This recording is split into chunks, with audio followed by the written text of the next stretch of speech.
What's up, YouTubers?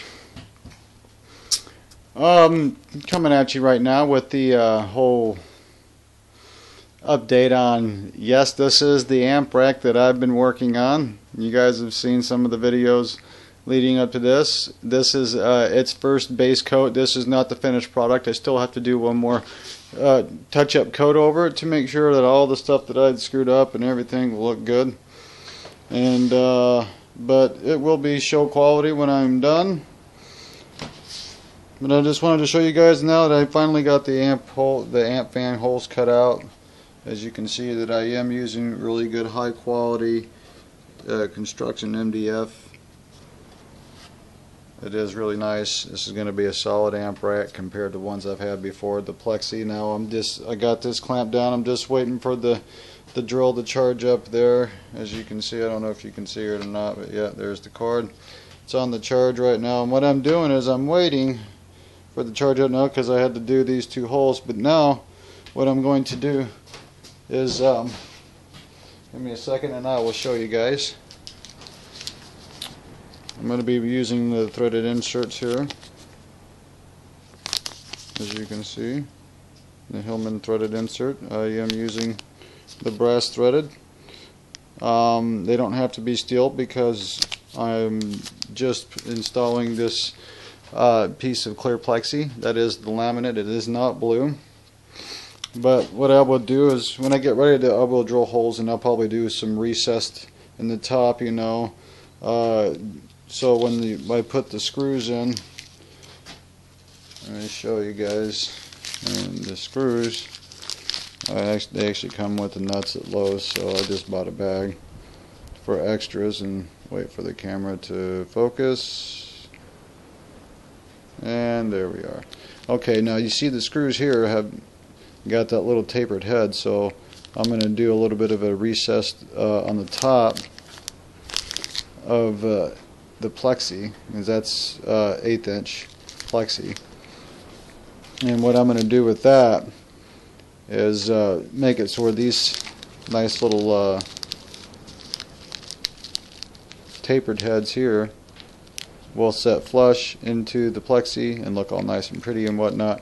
And of course, so that I can remove it and put it on and take it off and on and do whatever I want to and not screw things up, I decided to go with the threaded inserts. And I'm going to do 8 of them. So I'm going to do one, you know, there's going to be one 2 inches in this way, one 2 inches in this way, and then I'll do one every 16 inches along the sides, and then, you know, on the other end I'll do the mirrored what I did on this end. And 8 of them should be enough to hold this down. There will be felt lining this whole lip, that way that it will not, you know, once it's fastened down, it will not rattle and will not vibrate. It will look soft and clean, and it will give it that show quality look. I will most likely be putting a logo in the middle for my amps, but it won't be anything permanent. It'll most likely just be a decal. That way I can remove it if I ever decide to change my amp brands, which that will most likely happen eventually. And just so you guys can get a good look at the front of it. As you can see, you don't really remember where the two pieces joined together or any of that stuff because the body filler did its job.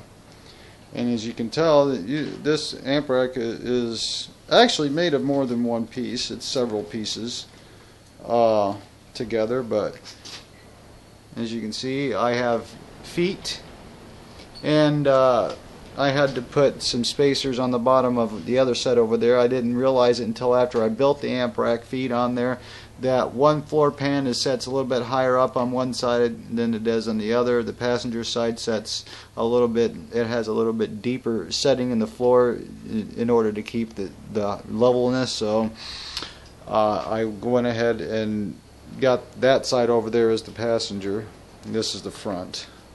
So this would be the sub amp, and that will be the 4-channel over there. The back is open because I have the fans will be blowing up and over the top and around, so they'll need somewhere to escape. The air will be going out the back, which where the front of the back seat will kind of meet in some places, but it'll still allow plenty of ventilation. and we'll look good if my calculations are correct. If not, I may just freaking decide to delete the back seat altogether and just get some birch and lay it down and seal up the back to the trunk wall, and just make it a reverberation chamber for the subs and actually add a little bit of dB to it. But right now, that's where I'm at, guys. I'm actually going to work on cutting some more deadener for the cross members of the roof for the headliner. That's also coming up soon. I've also refurbished all of the headliner and the slide shield, the visors, and also all of the A pillars, B pillars, and C pillars, all of the upper trim. For all of those, I refurbished them because they were almost that color, except they were light gray almost, you know. So it wasn't really ideal for me. It was getting dirty, stained, and you couldn't clean it. So I just decided I would clean it with some good old rubbing alcohol and prep it really well, and painted the surfaces of it, and it's all in the house now. It's all been done.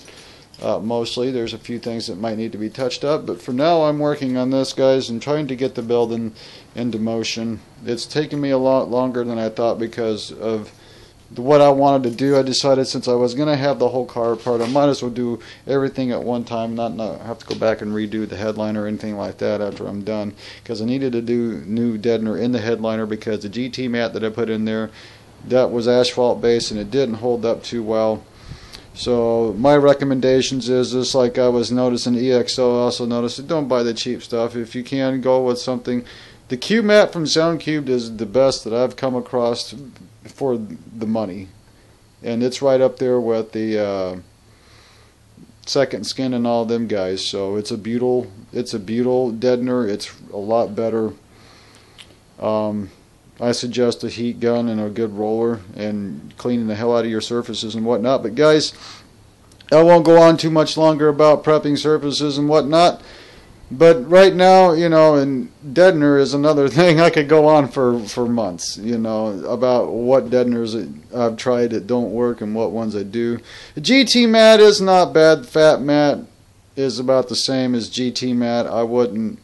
It's not the best. I would go with SoundCubed Q-Mat for your baseline there, and think that there would be nothing below that for quality that I would mess with.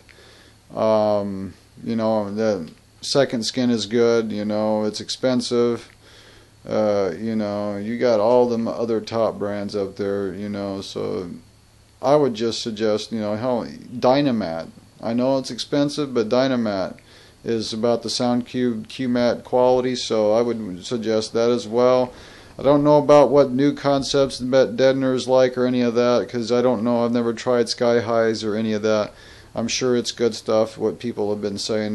Nothing I've gotten from Sky High yet is bad quality, so we could just stop at that right there, because there's a lot of good name brand deadeners out there that you can get that aren't crappy. But I'm going with the SoundCubed Q-Mat because I took and looked at how well Andrew McCullough had noticed that it worked, and you know, he's got a pro shop, so I might as well go ahead and take a chance with somebody that I know professionally can do a good job. I've seen his work firsthand. I know what he can do, and I know that whatever he says it works good in his quality, I know he ain't messing around.